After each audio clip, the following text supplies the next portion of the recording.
Everyone, मेरा नाम मनस्विनी है और मैंने इस साल 46 रैंक सिक्योर की है। मेरा बैकग्राउंड ये है कि मैं एसबीआई में पीओ रही हूँ और 3.5। मेरी आवाज़ आ रही है? सर ये पंखा थोड़ा,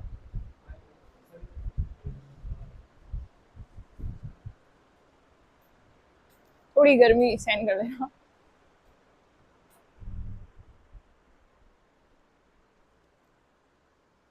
ठीक है, तो 3.5 साल मैंने जॉब करी, उसके बाद मैंने आरएस की तैयारी करी है। तो मैं कुछ पॉइंटर्स लिख के लेके आई हूँ, आप लोगों को अगर हेल्प मिलती है तो। बेसिकली सर ने मुझे बोला था आगे गाइडेंस देना, बट मैं सर से हर हफ्ते गाइडेंस मैं ही ले रही होती हूँ। फिर भी जो भी मेरी जर्नी है, जो मेरे टिप्स हैं, वो मैं शेयर कर सकती हूँ। ठीक है, तो सबसे पहले शुरू करते हैं सिलेबस से। तो हमेशा सर कहते हैं कि सिलेबस आपके हाथ में होना चाहिए, पर हाथ में होने से कुछ नहीं होता। आप सिलेबस को रट नहीं सकते हो, आप सिलेबस को रोज देख भी नहीं सकते हो, पर आप कैसे सिलेबस को यूटिलाइज कर सकते हो? जो सब्जेक्ट आप पढ़ रहे हो उसका सिलेबस, एक तो सिलेबस रखो अपने साथ। फिर जो, जैसे अभी शायद एथिक्स चल रहा है ना सर, एथिक्स चल रहा है, एथिक्स वाला पार्ट खोलो और जो आपका टॉपिक हो गया उसको हाईलाइट करते रहो। उससे आपको सिलेबस याद होगा, अलग से सिलेबस याद नहीं हो सकता। और सिलेबस इसलिए इम्पोर्टेंट है कि आपको पता रहेगा आपको क्या पढ़ना है और क्या नहीं पढ़ना है। अदरवाइज आप कुछ भी पढ़ सकते हो, है ना। तो सबसे इम्पोर्टेंट है सिलेबस आपके हाथ में होना चाहिए डे 1 से। तो मैं भी यही करती हूँ, अभी भी यही कर रही हूँ कि क्योंकि सिलेबस चेंज हो गया है, तो सिलेबस निकालो, अपने सामने रखो, जो पढ़ रहे हो उसको हाईलाइट करते रहो। ठीक है, ये तो सिलेबस का पॉइंट हो गया। दूसरा है कि आरपीएससी ने निकाला है कि किस सब्जेक्ट को कितनी वेटेज है। वो आपको देखना बहुत इंपॉर्टेंट है कि 20 नंबर का कौन सा है या फिर 35 नंबर का कौन सा है। और पॉबेड है, एथिक्स है, साइंस है, ये ज्यादा नंबर के वेटेज रखते हैं, तो इनको आपको ज्यादा इंपॉर्टेंस देनी है। और सिमिलरली पेपर 4 जो भी 200 नंबर का है, जिसमें हिंदी इंग्लिश है, तो गेम चेंजर पेपर 4 ही होता है हर साल। तो आपको कुछ सब्जेक्ट्स है जो आपके ऐसे होने चाहिए जो जिसमें आपकी स्ट्रेंथ हो। ठीक है, जैसे कि पवेड, एथिक्स, हालांकि मेरे वीक है अभी, पर फिर भी। और पेपर 4, उसके बाद में है, हाँ, जो सब्जेक्ट आपने पढ़ लिया, जैसे आपने एथिक्स पढ़ लिया या प्री के कोई सब्जेक्ट पढ़ लिए, तो उसके पीवाईक्यूज लगाना मस्ट है। ठीक है, तो आपको पीवाईक्यू जरूर लगाओ। आप चाहो तो ये पॉइंट्स लिख लो, क्योंकि बहुत, मेरे लिए तो बहुत इंपॉर्टेंट पॉइंट्स है ये। तो पीवाईक्यूज लगाना है, पीवाईक्यूज लगा के उनको एनालिसिस करना है। और जो सर मॉक टेस्ट लेते हैं उनको मिस मत करना। मैंने प्री का एक भी टेस्ट मिस नहीं करा था। मेन से ऑब्वियसली मेरा सिलेबस नहीं होता, तो मैंने 4-5 ही लिखे थे। तो आप जिस दिन भी टेस्ट दे रहे हो उस दिन ही रिजल्ट आ जाता है। उस दिन आके आप शाम को 2 घंटे उसको एनालाइज करो, सर से बात करो, या कुछ भी आपके वीकनेस आपको पता चलेगी, और ऑब्वियसली क्वेश्चंस भी प्रिपेयर होते रहेंगे। तो मॉक टेस्ट, पीवाईक्यूज, ये दोनों बहुत इंपॉर्टेंट है। ठीक है, उसके बाद में आंसर राइटिंग जो भी आप कर ही रहे हो, तो उसमें तो सर अच्छा ही करवा ही देंगे, तैयार हो जाएगा, आंसर राइटिंग में कोई दिक्कत नहीं आएगी। और ये दोनों एक्सपर्ट है आंसर राइटिंग के। उसके बाद में है कि हाँ, आपका सिलेबस आपको पूरा पता होना चाहिए, एज इन हर सब्जेक्ट, हर टॉपिक का आपके पास 2 पेज एटलीस्ट नोट्स होने चाहिए। ऐसा कोई टॉपिक नहीं होना चाहिए जिसको आपको पता ही नहीं है, एग्जाम में आ गया और आपको पता नहीं इस पे क्या लिखूं, ऐसा नहीं होना चाहिए। क्योंकि जो हमने अभी मेंस दिया था उसमें बहुत सारे ऐसे क्वेश्चंस आए थे जो डायरेक्टली नहीं पढ़ते हो आप, बट वो कौन, अगर आपको वो टॉपिक पता है, उसका कॉन्सेप्ट पता है, उसकी क्लैरिटी है, तो आप कुछ ना कुछ बना दोगे उसका आंसर। तो कॉन्सेप्ट क्लैरिटी बहुत ज्यादा मस्ट है, रादर देन रोट लर्निंग, है ना। तो इस पे ध्यान देना आप। और पर कॉन्सेप्ट क्लैरिटी आएगी कैसे? ये बुक से आएगी, जो सर हमेशा कहते हैं। आप नोट्स पढ़ो, जिसके भी पढ़ रहे हो कोई दिक्कत नहीं है, पर उसको आप सप्लीमेंट्री रखो। सबसे पहले आप बुक्स पढ़ो, क्योंकि उसमें क्या होता है, बुक्स में क्या होता है, पैराग्राफ दिए हुए होते हैं, तो आपके दिमाग में स्टोरी बनती है। अदरवाइज नोट्स, नोट्स सिर्फ समरी होती है। तो आप नोट्स पढ़ भी लोगे ना, आपको समझ नहीं आएगा। जैसे मैंने नोट्स फॉलो करे हैं, but after reading my main जो बुक्स हैं, तो बुक्स हो गए, जो सर पीडीएफ दे रहे हैं बुक्स के ही दे रहे हैं। जैसे अभी सर ने अकाउंटिंग एंड ऑडिटिंग की दी थी, तो आई फिनिश्ड इट। ये वीक में मैंने अकाउंटिंग ऑडिटिंग 2 टॉपिक बचे, अदरवाइज मैंने वो नोट्स ही पढ़े हैं। और क्या करो, अगर आपको लग रहा है कि क्या ये ऑथेंटिक है या नहीं, तो गूगल पे जाओ, वो टॉपिक लिखो, उसके आगे इग्नू लिख दो, एनसीईआरटी लिख दो, एनआईओएस लिख दो, तो उससे वो टॉपिक पूरा आ जाएगा। और नोट्स में क्या है, इतनी कवरेज नहीं है, वो कितना नोट्स लिखेंगे, नोट्स में सब कुछ डालेंगे तो बुक ही बन जाएगी ना। तो इसलिए बुक्स पढ़ो, फिर नोट से रिवाइज कर लो, जिस जिस भी कोचिंग के कर रहे हो, नो इश्यूज। ठीक है, उसके बाद में है पेपर 4 हो गया आपका। हाँ, और प्री प्री के लिए कुछ टिप्स ये हैं कि आप करंट अफेयर्स, मैथ्स और रीजनिंग, इनको अंडर एस्टिमेट मत करना। आप भी सोच रहे हो कि मेरा कोर सब्जेक्ट स्ट्रॉन्ग है, पर मैथ्स रीजनिंग को भी साथ साथ करते रहना। भले आप 10-10 क्वेश्चन भी लगा रहे हो, जैसे हर टेस्ट में सर आप मैथ्स रीजनिंग प्री में लेते ही हैं, तो उनको करना है, ठीक है, ताकि एक एक टॉपिक वो कवर हो जाए। और सोर्सेज अगर आपको मेरे से कोई पूछना है तो मैं आपको एंड ऑफ दिस मेरा बोलने के बाद बता दूंगी कि क्या सोर्सेज से क्या कर सकते हो आप। उसके बाद में कुछ थोड़ा मोटिवेशन ये है कि आपकी फिजिकल और मेंटल हेल्थ का बहुत ध्यान रखना, ठीक है। मेंटल हेल्थ एज इन आपको बहुत थोड़े थोड़े दिनों में फटीग होगा, बर्नआउट फील होगा, तो अपने अराउंड ऐसे लोगों को रखो जो आपको मोटिवेट करें, but at the same time अपना सर्कल जितना हो सके उसको छोटा रखो। मेरे कोई दोस्त नहीं है, कोई आरएस के एक स्टूडेंट को नहीं जानती हूँ मैं, इक्के दुक्के जो अभी मिले मुझे इंटरव्यू के टाइम पे, अदरवाइज मेरा कोई कनेक्शन ही नहीं आ रहा इस वालों से। उससे होता ही है कि आपको जितनी नॉइज है ना ये सब कैंसिल आउट हो जाएंगी। जिनसे बात करनी ना ये है ऐसे लोगों से बात करो, वो आपको गाइडेंस देंगे। अदरवाइज आपको आपके दोस्त लोग होंगे, अरे तूने ये नहीं पढ़ा, तूने ये नहीं पढ़ा, मतलब बहुत आपको ये हुआ, अरे ये भी रह गया, ये भी रह गया। इसे कट आउट करो सबसे। और उसके लिए सोशल मीडिया प्लीज बंद भी कर दो, क्योंकि रील्स देखोगे टाइम वेस्ट होगा। अगर आपको फोन यूज करना है तो आप चैट जीपीटी करो, या यूट्यूब पे कोई कॉन्सेप्ट समझना है वो समझ लो, otherwise social media of no use at least for 1 year, है ना। उसके बाद में है आपका, बस यही है मेन हाँ सबसे इम्पोर्टेंट कंसिस्टेंसी, जो यहाँ पे बिल्ड होगी आपकी। मतलब आपको बैठना है, पूरे दिन ही बैठना है, 7-8 घंटे आप बैठ ही रहे हो, तो वो थोड़ा टाइम मुश्किल होगा वो बिल्डअप करने। वो कहते हैं ना कि 21 डेज लगते हैं कोई हैबिट डेवलप होने में, तो 21 दिन तो खुद को दे सकते हैं ना हम। पर आप बैठो 7-8 घंटे, अगर आप सबका घर आसपास है तो आप आराम से यहाँ पे आ सकते हो। और यहाँ पे बात नहीं करनी किसी से, ठीक है। मैं लाइब्रेरी आती थी, मेरा काम है लाइब्रेरी, वापस घर, कोई दोस्ती नहीं बनानी, कुछ नहीं करना, वे सिलेक्शन के बाद बनाएंगे सब। तो मोटा मोटा यही है, आपके कोई क्वेश्चन हो सोर्सेस को लेके या कुछ और भी तो आप पूछ सकते हो। अदरवाइज लाइब्रेरी सही में आपकी बहुत हेल्प करेगी, क्योंकि यहाँ पे आप रोज लिख रहे हो, सर की गाइडेंस रोज ले रहे हो, और कंसिस्टेंट हो। और यही चीज अगर आप घर पे कर सकते हो तो घर पे कोई दिक्कत नहीं है। बस अगर आप घर पे पढ़ाई नहीं हो रही तो आप यहाँ आ जाओ। बस मोटा मोटा सार यही है लाइब्रेरी का, कि घर पे पढ़ाई नहीं हो रही तो यहाँ आ जाओ। किसी चीज का सोर्स जानना है आपको, ये कहाँ से पढ़ना है या ये कैसे करा, आप पूछ सकते हो। वैसे मैं हर पेपर देने आती हूँ, तब भी पूछ सकते हो आप। मैम जैसे ये छोटे सब्जेक्ट्स है, मैनेजमेंट है या अकाउंट्स है, अभी आपने बताया कि आपने एक सप्ताह में शुरू किया हम्म, एक दो टॉपिक्स के हम्म, साथ, तो इसको क्वालिटी मेंटेन करते हुए इतने कम टाइम में आप मैम कैसे उसको कवर कर पाते हैं? ओके। पहली बात तो मैं ये सेकंड टाइम कर रही हूँ, तो 1 हफ्ते में मैंने किया है ना। वही चीज मैंने फर्स्ट टाइम में करी थी तो ऑब्वियसली मेरे को दिक्कत आई थी, क्योंकि अकाउंटिंग, इकोनॉमिक्स, मैनेजमेंट सब नए होते हैं, ठीक है। तो उसमें आप भले टाइम देना चाहते हो ना 7 वीक्स का, तो दे दो, प्रोवाइडेड आपकी क्लैरिटी होनी चाहिए। मतलब कोई भी सब्जेक्ट करो, सबसे मेन बात है क्लैरिटी। पर इतना भी मत खींच लेना कि वो वही वही चले जा रहा है। मैक्सिमम अगर आपको कोई सब्जेक्ट देना है ना, जैसे छोटे सब्जेक्ट है accounting auditing, give 5 days, 5 days हो जाएंगे, ठीक है। और अगर कोई बड़े सब्जेक्ट है तो 10 दिन। मतलब मेरा ये रहता है आउटलुक। इवन मैं सेकंड टाइम पढ़ रही हूँ तो भी मैंने अकाउंटिंग ऑडिटिंग को 5 डेज दिए हैं अभी।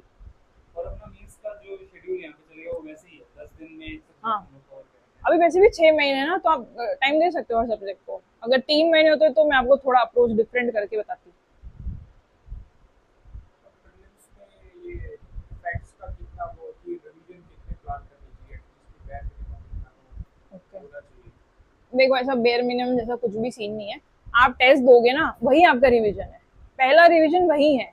आप जब टेस्ट देते हो ना तो आपको आपकी पता चलती है आप कितने पानी में हो, है ना। तो टेस्ट है वाटर्स बेसिकली, कि मेरे को जो मैंने पढ़ा है वो कितना याद है। तो फर्स्ट हो गया रिवीजन, सेकंड उसी का एनालिसिस, सेकंड रिवीजन ही मानो उसको एक तरीके से। फिर आपका दूसरा टेस्ट आ जाएगा, वो सब्जेक्ट आप बार बार नहीं रिवाइज कर सकते। आप फिर क्या करो, जैसे आपके टेस्ट हो जाए, 3-4 टेस्ट हो जाए, उसके बाद में आप रिवीजन का देते हो ना सर एक, तो रिवीजन के आपके लिए 2-3 दिन निकाल लो, चार उसमें करो। सब्जेक्ट के बाद एक वीक हाँ, रिवीजन रिवीजन करो ऐसा। मतलब एटलीस्ट 4-5 सब्जेक्ट कर लिया, फिर रिवाइज करो। और प्रीलिम से पहले आप कोशिश करो कि 3 रिविजन तो हो आपके पास। वैसे प्रीलिम में इतनी दिक्कत इसलिए नहीं है क्योंकि आपको वो दे रखे हैं ऑप्शंस, तो आपका माइंड थोड़ा क्लिक वैसे ही कर देता है कि हाँ ये मैंने थोड़ा थोड़ा पढ़ा है। मेन दिक्कत आती है मेंस में, जब आपको बहुत याद रखने की जरूरत होती है, तो उस टाइम। प्रीलिम्स में यहाँ पे भी जो आपका प्रीलिम्स स्टार्ट होगा ना, तो 4 रिवीजन आएंगे एक सब्जेक्ट। नवंबर तो पूरा रिवाइज करना है, पूरा हाँ, फुल एंड टेस्ट देना है, कुछ करना ही नहीं है रिवीजन। तो रिवीजन की इतनी इशू नहीं आएगी, रिवीजन आपका सर करवा देंगे। honestly, इनको थोड़ा सा ये होता है कि जैसे ये लोग कई बार बहुत कंफ्यूज रहते हैं। ये जो 2.5 महीने हैं, हमारा तो फोकस है कि अपने को मेंस बहुत स्ट्रॉन्ग करना चाहिए। आप क्या बोलते हो कि इनको मेंस कितना स्ट्रॉन्ग करना चाहिए? प्रीलिम्स की टेंशन उतनी अभी से नहीं लेनी चाहिए, बट मेंस स्ट्रॉन्ग करना बहुत जरूरी है। आप में से ऐसे कोई है जो पहली बार ही दे रहे हैं, मतलब प्रीलिम्स ऐसा है कि सब्जेक्ट एक भी नहीं पढ़ा, ऐसे भी है? बाकी किसी ने कुछ तो पढ़ा है पहले, ऐसे है ना? ठीक है, तो इसलिए इम्पोर्टेंट है क्योंकि मेरा एक्सपीरियंस बताती हूँ मैं। मैंने जब प्री का डेट आ गई थी हमारी, तो मैंने सब कुछ छोड़ दिया था सेम, कि जितना मेन 2 महीने कर लिया उस टाइम कर लिया पूरा, प्री प्री प्री, पर आपको 6 महीने। फिर उसके बाद हुआ ये कि जब प्री खत्म हुआ ना, मैंने ना पबेड करा था, ना एथिक्स करा था, ना पेपर 4 करा था। तो मेरे लिए इतना बर्डन था, मैं I use to study for 10 hours that time, क्योंकि मेरे सिलेबस ही नहीं कंप्लीट हुआ था, तो टेस्ट भी नहीं लिख पा रही थी। अगर मैंने यही चीज ज्यादा बार करी होती, पहले ही सब्जेक्ट प्रिपेयर करे होते, तो शायद 46 से आगे की रैंक मिल सकती थी। तो ये है, अभी आप एटलीस्ट 75 डेज, ज्यादा दिन नहीं होते हैं, आपको पता भी नहीं चलेगा वो कैसे निकलेंगे। अभी जो मैं, मेरा सर से अभी टेस्ट 27 अप्रैल को शुरू हुआ था, आई डोंट नो अभी जून कैसे आ गया, वो आपको पता भी नहीं लगेगा। तो जो 75 डेज है ना, उनको आप मेंस को ही डेडिकेट करना। उसके बाद जो 4 महीने बचेंगे ना, उसमें आप पूरा प्री, फिर मेंस को भूल जाना कि मेंस कुछ है भी, then only focus on pre pre pre. But ये उनके लिए बता रही हूँ मैं जिन्होंने सब सिलेबस देखा है एक बार। जो बिल्कुल ही जीरो से शुरू कर रहे हैं, तो फिर उनको थोड़ा सा डिफिकल्ट होता है। ऐसा नहीं कि इम्पॉसिबल है, मैनेजेबल है, बट डिफिकल्ट होगा, आपको एक्स्ट्रा मेहनत करनी पड़ेगी। देखो, अगर आप प्री की शुरू करना चाहते हो, वैसे तो आइडियली मेंस की ही करनी चाहिए आपको पहले, पर आप फिर भी प्री का करना चाहते हो, तो फिर आप प्री के सब्जेक्ट से शुरू करो। जो प्री के सब्जेक्ट्स है ना, उनको मेंस में जो टॉपिक्स है ना, उनको साथ साथ करते चलो। हाँ, हाँ, वो ठीक है। मेंस वाला नहीं कर रहा ना आप? हाँ, कोई दिक्कत नहीं है। मतलब अगर आप प्री वाले सब्जेक्ट करना चाहते हो ना, तो थोड़े टॉपिक्स ऐसे होंगे जो मेन, जैसे मान लो राजस्थान हिस्ट्री है, वो प्री में भी है, वो मेंस में भी है। तो प्री के टॉपिक्स कर लिए, फिर जो एक्स्ट्रा 4-5 टॉपिक्स है ना मेंस के, उनको भी आप कर लेना। ये ही एक अप्रोच बचती है अगर आपको सिर्फ प्री प्री करना है तो। But that is not a wise decision, क्योंकि आपको बाद में बहुत ज्यादा फटीग हो जाएगा।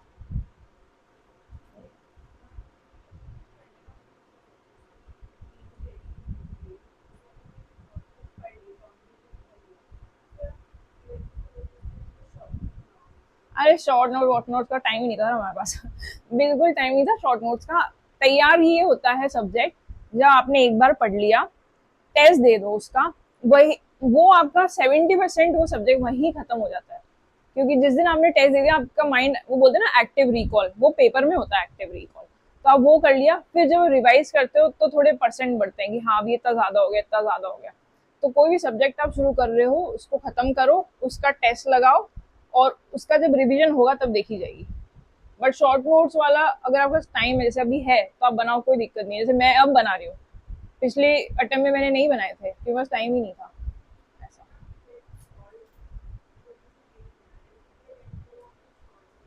कौन सा प्री के लिए?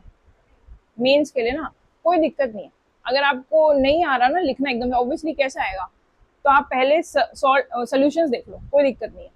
उससे भी स्ट्रक्चर बैठ जाएगा दिमाग में। मैंने क्या किया था सर, लास्ट के कुछ 10 दिन बचे थे, मैं क्वेश्चन बैंक लेके बैठ गई, कुछ भी सॉल्व नहीं करा, सिर्फ देखा कि स्ट्रक्चर कैसे है, इसको लिखते कैसे हैं, बस वही है। और एक और चीज, पीवाईक्यू पहले मत देखना, समझ ही नहीं आएंगे। पहले वो सब्जेक्ट पढ़ना, उसके बाद देखना पीवाईक्यू, तभी समझ आएगा। सोर्स बताना है। करंट अफेयर्स के लिए आप, मैंने जो फॉलो करा था वो थी अंतरराष्ट्रीय क्रोनोलॉजी, प्री के लिए। तो उसमें सब है आपका, मतलब हिंदी में आती है, पर वो 66 पेजेस की आती है, उसमें इंटरनेशनल, कंट्री, स्टेट, अवार्ड्स, वो सब, मतलब पूरा वो आता है। तो वो प्री के लिए इनफ है। एंड में आप कोई भी कोचिंग के सर भी निकालते हैं, कंसोलिडेटेड पढ़ लेना, वो ठीक रहेगा। इंग्लिश की दिक्कत ये है कि इंग्लिश का मेरे टाइम तक, पता नहीं अब तो है, प्रॉब्लम होती नहीं आती है। इंग्लिश की नहीं आती। हालांकि मैं खुद इंग्लिश मीडियम हूँ, मेरे को बहुत हेडेक होता था हिंदी पढ़ते टाइम। बट पढ़ना तो पड़ेगा अगर आपको अच्छी। बट मोस्टली कोचिंग उसको कंसंट्रेट कर देते हैं, वो किसी का भी हाँ, रीजन हो। करते हैं वो, बट सर बहुत एरर्स आते हैं। ऑथेंटिक बता रही हूँ आपको। फिर आप कोई भी कोचिंग से पढ़ लो पर वो मजा नहीं आएगा। नहीं नहीं नहीं नहीं, बिल्कुल नहीं, बहुत दिक्कत होती थी। ये कुछ 2-3 महीने बाद जाके मुझे हिंदी से मैं कंफर्टेबल होने लगी थी। Otherwise I literally used to have nightmares कि यार हिंदी कैसे करूँ मैं। तो हिंदी चैलेंज तो है ही। और अभी तो बहुत अच्छा हो गया है कि 40 नंबर का ऐसे इंग्लिश में भी लिख सकते हो आप, तो कोई दिक्कत नहीं है। पर कुछ कुछ जैसे राजस्थान हिस्ट्री है, कुछ सब्जेक्ट्स ऐसे हैं जो जिनके कंटेंट हिंदी में ही अच्छा है। अब आप हिंदी ग्रंथ अकादमी ले लो या आरबीएससी की ओल्ड बुक्स ले लो, वो हिंदी में ही है। अभी न्यू वाली 9th-10th इंग्लिश में, अदरवाइज हिंदी में ही कंटेंट है। फिर क्या करोगे आप? तो कुछ कुछ चीजें हैं जो हिंदी अगर बेटर है, अगर आप कंफर्टेबल होते हो तो। कुछ और कोई डाउट है तो कोई सोर्सेस किसी के चाहिए तो आप बता सकते हो। सोर्स बता दो, सबके बता दो, लाइन वाइज। ठीक है, चलो बताते हैं। पहले मोटे मोटे सब्जेक्ट से शुरू करते हैं, ठीक है। एथिक्स का इंग्लिश, अब हिंदी का तो शायद आरबीएससी के है 11th-12th, है ना, तो हिंदी का कोई दिक्कत नहीं है। इंग्लिश की प्रॉब्लम आती है, एथिक्स का कोई कंटेंट है ही नहीं ऑथेंटिक। तो इग्नू में भी आपको मतलब बैठ के ढूंढना पड़ जाएगा। तो एथिक्स क्या करना है, जो सर ने नोट्स दिए ना वो, या कोई कोचिंग के साथ आप क्लब कर लो। एथिक्स का अभी तो मामला ऐसा ही है, एथिक्स पुअर है थोड़ा। या यूपीएससी के नोट्स है ना, वो निकाल सकते हो आप।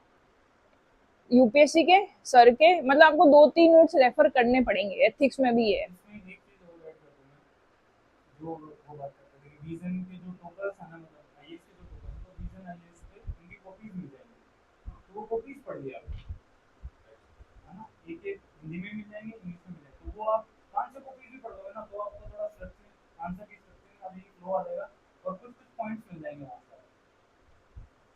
पबेड के लिए भी, हिंदी के लिए आरबीसी की 11th-12th का आता है ना। और इंग्लिश के लिए 2 बुक्स आती हैं, लक्ष्मीकांत की और सेकंड सीबी यादव सर की। ये बुक्स इतनी ज्यादा अच्छी बुक्स हैं, आपको कोई नोट्स पढ़ने की जरूरत नहीं। मैंने अभी खुद के नोट्स इन दोनों बुक से ही बनाए हैं। पिछली बार तो कम टाइम था तो मैं इतना ज्यादा बुक्स मतलब पबेड के लिए नहीं पढ़ पाई थी, मतलब कुछ कुछ टॉपिक्स ही पढ़े थे। बट अदरवाइज इस टाइम एक्सक्लूसिवली मैंने ये 2 बुक्स यूज करी हैं, तो आप वो कर सकते हो। सीबी यादव और लक्ष्मीकांत इंग्लिश मीडियम वालों के लिए, और हिंदी के लिए आरबीएससी 11th और 12th है। साइंस एंड टेक के लिए एनसीईआरटी है, एनआईओएस है, और आरबीएससी से भी ज्यादा बेटर एनसीईआरटी और एनआईओएस है। तो साइंस पार्ट आप वहां से कर सकते हो। टेक करंट ही आएगा मोस्टली, जो भी। हालांकि आपको थ्योरेटिकल सब पता होना चाहिए, इन केस उन्हें पूछ भी डाला कि इंडिया एआई मिशन है, अब एआई के क्या फायदे नुकसान, तो आपको थ्योरी थ्योरी पता होनी चाहिए। और जो टेक पार्ट है वो आपको करंट अफेयर से ही पता चलेगा। ठीक है, ये साइंस एंड टेक हो गया। इकोनॉमी के लिए बजट इंडिया राजस्थान का, इकोनॉमिक सर्वे इंडिया राजस्थान का।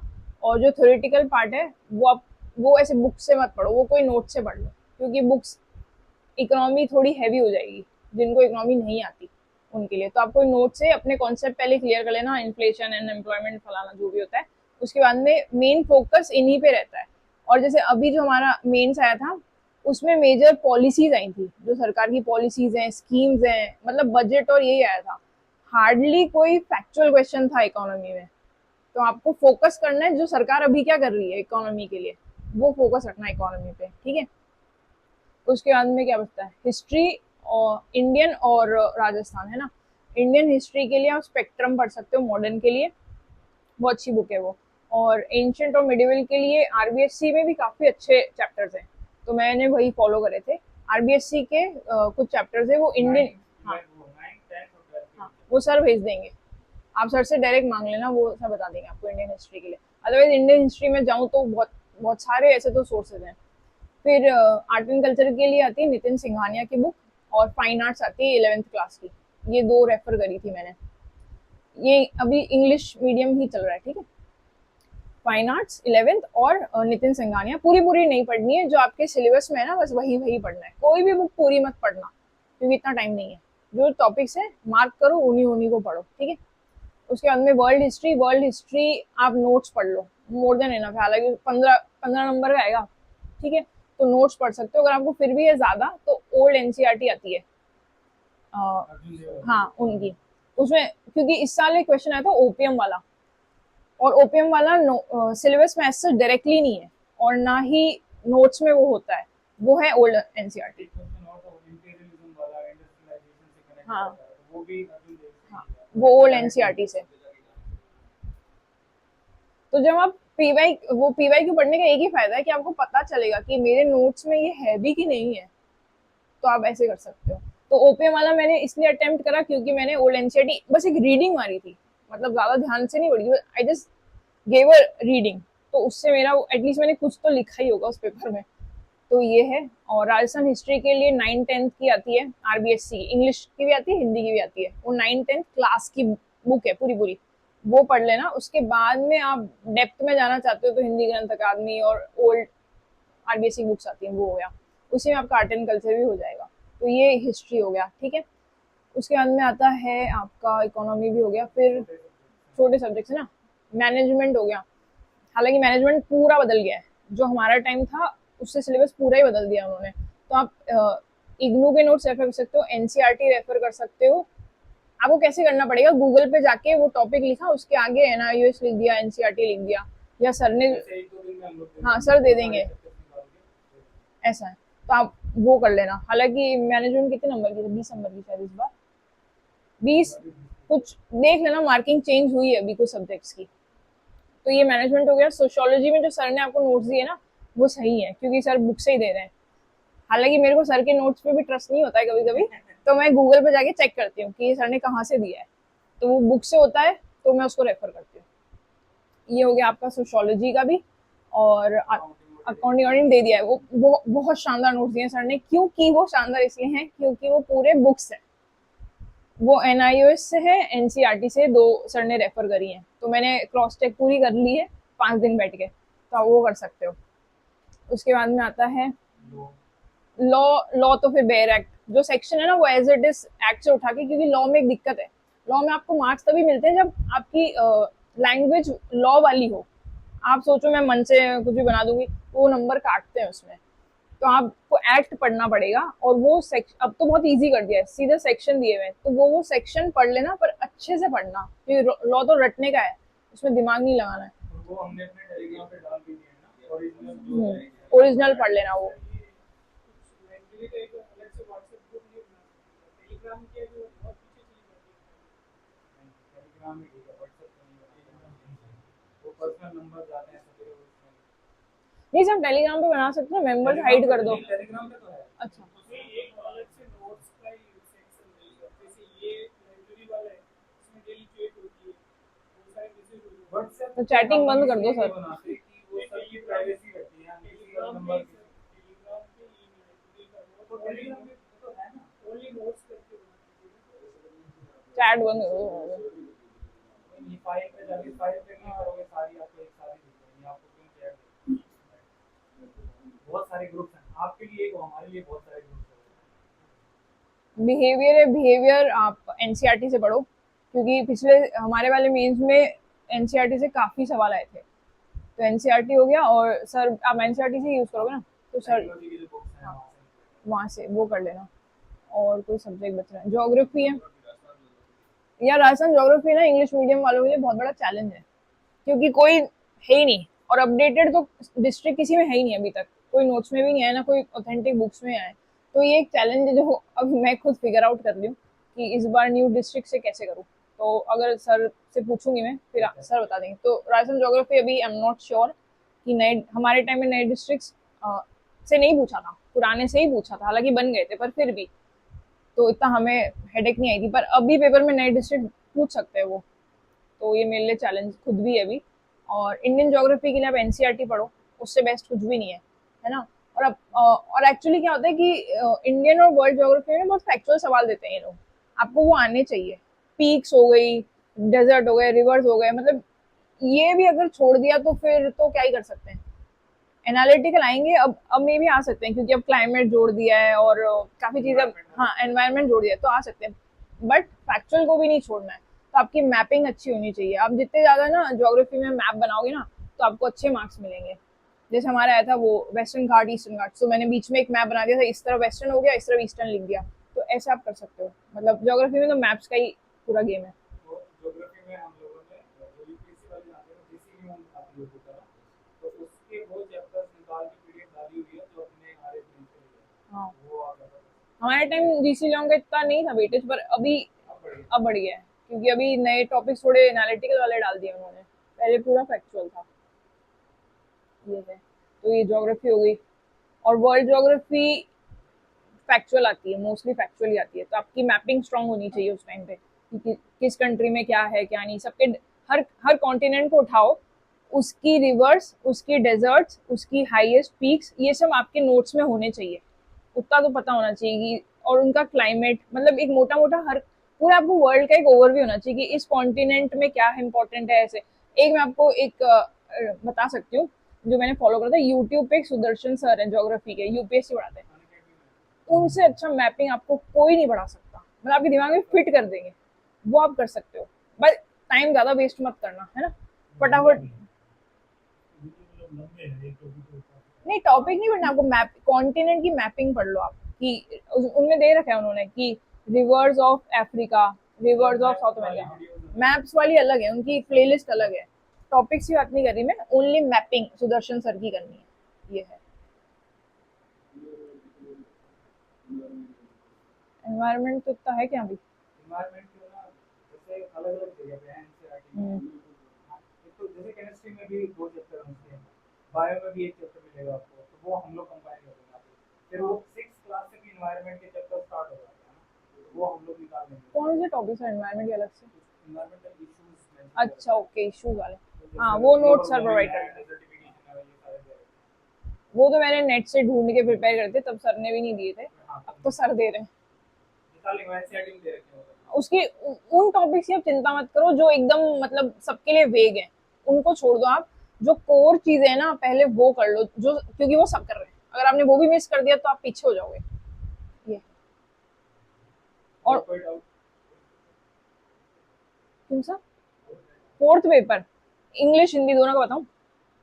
हिंदी के लिए एक राघव प्रकाश है, मतलब राघव प्रकाश तो ऐसी है कि वो छोड़नी ही नहीं है, वो तो करनी ही करनी है, ठीक है। उसके साथ में जैसे अभी मेरे को एक जो मेरे साथ थी उन्होंने सजेस्ट की थी के आर भैया सर की, वो मैंने पढ़ी नहीं है, खरीदी है, पर राघव प्रकाश को सबसे पहले करना, क्योंकि मैंने क्रॉस चेक करे थे, उपसर्ग वाले सारे मिले उसमें, प्रत्यय सारे मिले, मुहावरे लोकोक्ति तो बहुत वेग हो चुका है अब, वो तो कितने ही पढ़ लोगे, मैंने 400 मुहावरे रट के गई थी उसमें से, आए कुछ अलग ही, तो वो थोड़ा केस अलग है। पर जो उपसर्ग प्रत्यय शब्द युग्म और ये वाले जो ग्रामर है ना मुहावरे लोकोक्ति छोड़ के, वो आपको राघव प्रकाश आपकी अच्छी होनी चाहिए, उसके बाद आप दूसरी बुक पे जाना, पर फर्स्ट उसको बेस रखना, ठीक है। कॉम्पोजिशन के लिए ना अभी बहुत सारे फॉर्मेट्स आएंगे, तो आप सर भी दे देंगे फॉर्मेट्स, तो वो फॉर्मेट्स आपको, अगर आप कंटेंट कुछ भी लिख रहे हो ना, मेरे को हिंदी इतनी स्ट्रांग नहीं है मेरी, तो मैंने पत्र में पता नहीं क्या लिखा है, पर फॉर्मेट अच्छा बनाया है, इतना मुझे मालूम है कि डेट मिस नहीं करी, और वो जो क्या स्टार्टिंग हेडिंग होती है और महोदय वगैरह संबोधन, मतलब ये अच्छा दिखना चाहिए उसको अंदर, तो बहुत ही जो हिंदी के अच्छे लोग हैं उनको आती होगी, मेरे को नहीं आती थी, तो मैंने कुछ भी रैंडम जो क्वेश्चन था उसी को बॉडी बना दिया था, पर फॉर्मेट मेरा अच्छा था, तो उसके नंबर दिए होंगे जितने भी दिए होंगे, तो ये होने चाहिए। और निबंध के लिए इंग्लिश हिंदी कैसा है वो देख लेना आप, पर प्रैक्टिस करनी पड़ेगी क्योंकि अब 600 का हो गया है, 600 वर्ड्स लिखने पड़ेंगे, मतलब ऑलमोस्ट डबल हो गया, पहले शायद 400 थे, अभी बढ़ गए हैं, तो आपको प्रैक्टिस भी करनी पड़ेगी एक बार, मोटा मोटा ये जो सर है ना, इन्होंने मुझे बहुत अच्छे से ऐसे का एक ज्ञान दिया है पिछले हफ्ते, तो आई फॉलो दैट, आप सर से एक बार गाइडेंस लेना सब लोग। हाँ लिखवाएंगे, तो ऐसे का सर करवा देंगे, कोई दिक्कत नहीं है। ऐसे में ये है कि जितना पढ़ोगे ना उतना आइडियाज आएंगे, और वो यूपीएससी टॉपर्स के ऐसे जरूर देख लेना, वो लोग लिखते हैं बड़े बड़े ऐसेज, हम तो छोटे लिखते थे पहले, तो उनके ऐसे से आप उठा सकते हो चीजें। और अब एक और चीज अच्छी हो गई ऐसे में, आपको थीम्स बता दिए, पहले थीम्स बताई नहीं थी, कुछ भी दे देते थे, अब आप उन थीम्स के अकॉर्डिंग अपने ऐसेज प्रिपेयर करना, तो मैं भी अब यही सोच रही हूँ करने का, इसलिए आपको बता रही हूँ कि ये। फिर इंग्लिश ग्रामर आती है, तो इंग्लिश ग्रामर की बुक आती है वो बीके रस्तोगी वाली, मेरे को इतनी यूजफुल लगी नहीं, क्योंकि उसमें बहुत बेसिक बेसिक ग्रामर है, और पेपर में अब थोड़ी अच्छी ग्रामर आने लग गई है, तो उसके लिए जितनी प्रैक्टिस करोगे ना। और एक चीज और, जैसे टेंस हो गए, एक्टिव पैसिव हो गए, ये सब है ना, उनके आपके पास फॉर्मेट होने चाहिए। हम बचपन में ये करते थे कि हमारी स्कूल में ऐसे कराते थे कि जैसे टेंस है तो उसका पूरा एक सिंटेक्स होता है, जैसे प्रेजेंट टेंस है उसका क्या होता है, इज एम आर, मतलब sorry continuous, is am are V4 ING, तो आपको एटलीस्ट पता होना चाहिए कि अगर कंटिन्यूस में आ रहा है तो इसका ये सिंटेक्स बनेगा। तो आप हर टॉपिक के ना एक एक पेजर रूल्स बना लेना, फिर आप उनको प्रैक्टिस करते रहोगे ना धीरे धीरे, तो उससे आएगा। इंग्लिश की इतनी अच्छी ग्रामर की बुक जो आपको काम आए ऐसे मुश्किल है। ऐसे रेन एंड मार्टिन आती है, ऐसे तो बुक्स तो खूब आती हैं पर उतना कॉस्ट बेनिफिट है नहीं। प्रैक्टिस से ही है वो, जितने टेस्ट लिखोगे और जितने रूल्स आपको पता होने चाहिए इंग्लिश के, तो वो आपको बनाने पड़ेंगे। यूट्यूब से देखो, नेट से देखो, कहीं से भी देखो, है ना। ChatGPT यूज कर सकते हो। उसके अलावा आता है इंग्लिश में राइटिंग आती है ना। तो राइटिंग के लिए मैंने क्या करा था कि बहुत कम टाइम था, तो जो टॉपिक आया मैं उसको ChatGPT में डाल देती थी कि मेरे लिए ऐसे बना दे। अब उससे हुआ क्या, मेरे को आइडियाज तो मिले, हालांकि आइडियाज और जगह से भी लेने हैं, पर अगर एक बार अगर आपको बिल्कुल कुछ नहीं आ रहा ना, तो वो आपको स्ट्रक्चर देगा कि ऐसे वर्ड्स यूज करने चाहिए, ऐसी लैंग्वेज। तो आप जितना ज्यादा पढ़ोगे उतना लिखोगे, इसका एक ही सीधा साधा है। ये सारे खत्म, आई कवर्ड इट ऑल। ठीक है। और वैसे मनसुनी आती रहती है टेस्ट देने, तो अभी फिर मिल लेंगे, है ना। कोई भी डाउट हो आपको लगे तो पूछ लेना। बट सिंपली ये है कि आप लोग जब इस प्रोग्राम में आ गए हो ना, तो बस लगे रहना, चीज़ें अपने आप इम्प्रूव हो, गिव अप मत करना, बाकी सब चीज़ें। बट एक हेडर है, it's going to be very tough. Easy नहीं है, यहाँ 8 8 घंटे पढ़ना है ना, बहुत टफ होगा आपके लिए। तो आप इसमें कूदो बिल्कुल।